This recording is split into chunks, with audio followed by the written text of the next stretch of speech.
Et tous les dimanches sur Radio J, on retrouve toujours avec énormément de plaisir pour cette page histoire Vladimir Fedorovski, diplomate russo-ukrainien, votre dernier ouvrage Trump, Poutine et Ivan le Terrible, dialogue avec l'histoire, est paru aux éditions Ballant.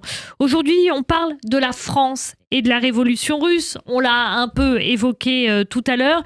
Effectivement, la France et la révolution russe, France, révolution française, révolution russe, quels sont les points, les ponts entre les deux ?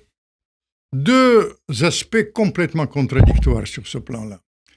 Le premier aspect, c'est évident que la révolution russe s'est inspirée de la révolution française, que les bolcheviks, ils ont transposé l'expérience de la Révolution française. Lénine a vécu à Paris, Trotsky a vécu à Paris. La majorité de bolcheviks ont été formés dans une petite ville près de Paris, à l'école de parti de Longjumeau, que les gens ne connaissent pas. Ils ont été passionnés de la France, et ça, c'est absolument évident.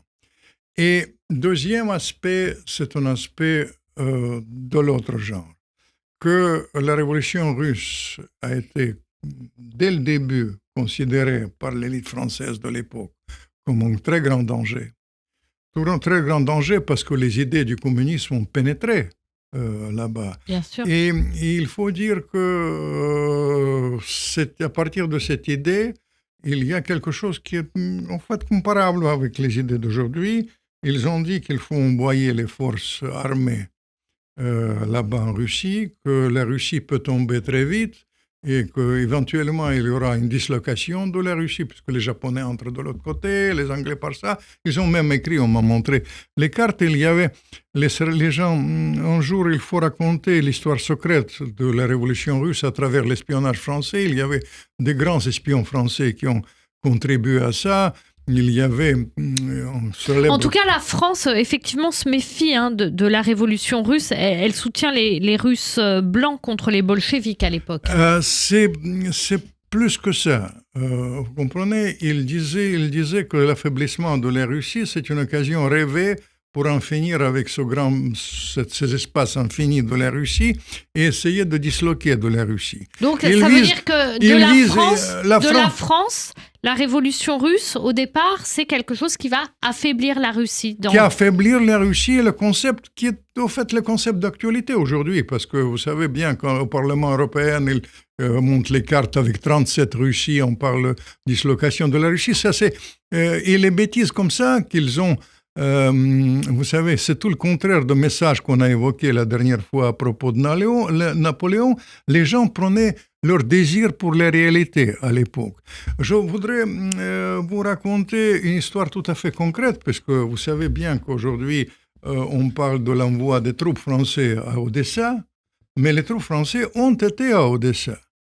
En 1818, il y avait une intervention française qui était envoyés là-bas, qu'ils ont contribué à l'époque, surtout les Allemands, il faut dire, mais aussi les Français, à la création.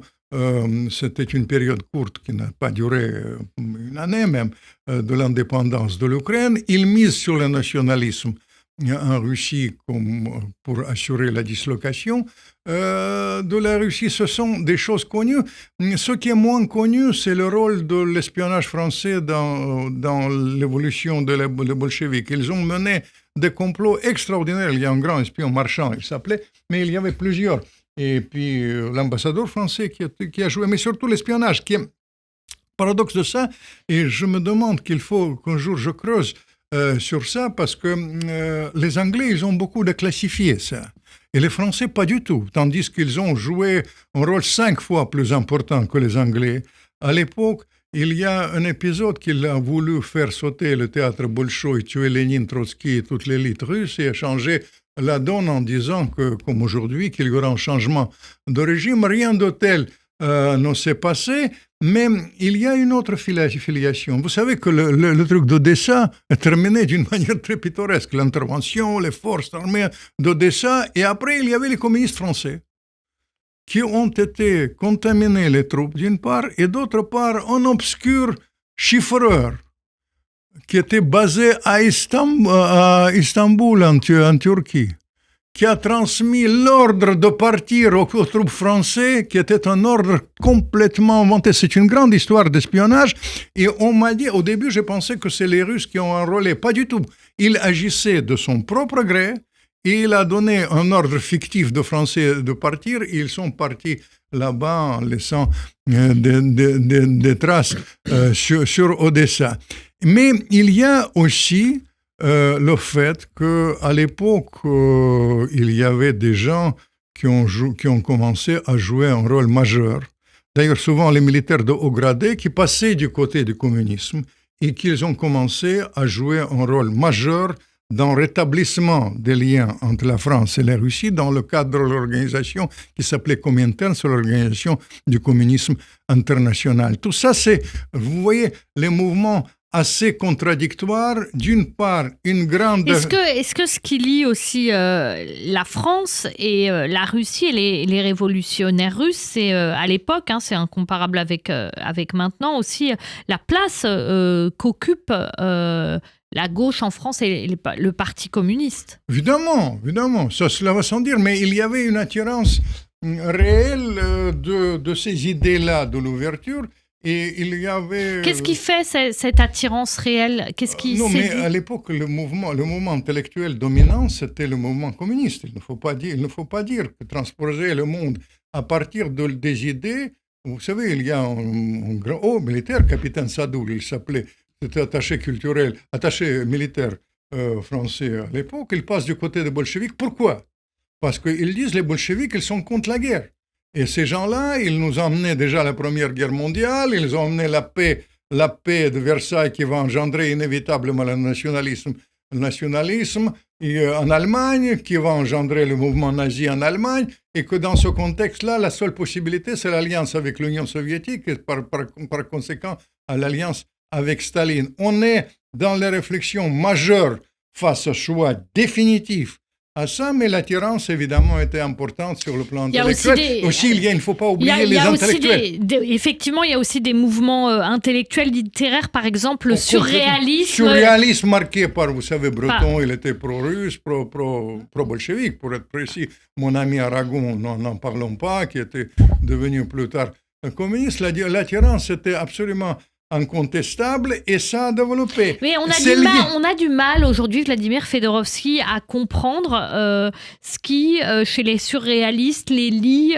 au communisme. Aujourd'hui, on a du mal à le comprendre. Non, vous détrompez-vous. Vous savez, je vais vous dire, aujourd'hui, vous savez qu'on vit maintenant dans le mainstream et on prend ce désir pour les réalités, on sous-estime la haine que les gens aujourd'hui ont de la guerre.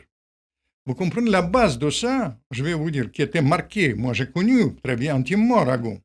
Pourquoi Aragon s'est engagé avec ça? Parce qu'il a dit c'est le seul salut contre la guerre, c'est le communisme. Et après, il y avait les liens sentimentaux, il y avait les gigirils, il y avait plein de choses qui est là-bas. Mais détrompez-vous, les gens, quand je vois l'évolution maintenant aux États-Unis, je connais bien les États-Unis, là-bas, les gens sont très inquiets parce qu'on est aujourd'hui... Je pèse mes mots, on va pas géant vers la guerre mondiale. On prend ces désirs pour la réalité, on analyse mal la situation, et dans ce contexte-là, le mouvement contre la guerre et pour le réalisme, certains pour le réalisme, pour éviter la guerre, va engendrer inévitablement ces mouvements philosophiques, j'ai failli dire, mais c'est incomparable parce que, vous savez, je vais vous dire, à la fois l'expérience après stalinien et toutes ces choses-là, évidemment désenchantait ça et ça ruinait une sorte de rêve, l'illusion, je vais au vertige de l'illusion de cette période. Merci beaucoup Vladimir Fedorovski, qu'on retrouve chaque dimanche sur Radio J. Tous les entretiens sont bien sûr à podcaster sur radioj.fr et à retrouver sur notre compte YouTube Radio J Mag. Vous êtes diplomate russo-ukrainien et votre dernier ouvrage Trump, Poutine et Ivan le Terrible, dialogue avec l'histoire, est paru aux éditions Ballant. À dimanche prochain. Merci, à la semaine prochaine.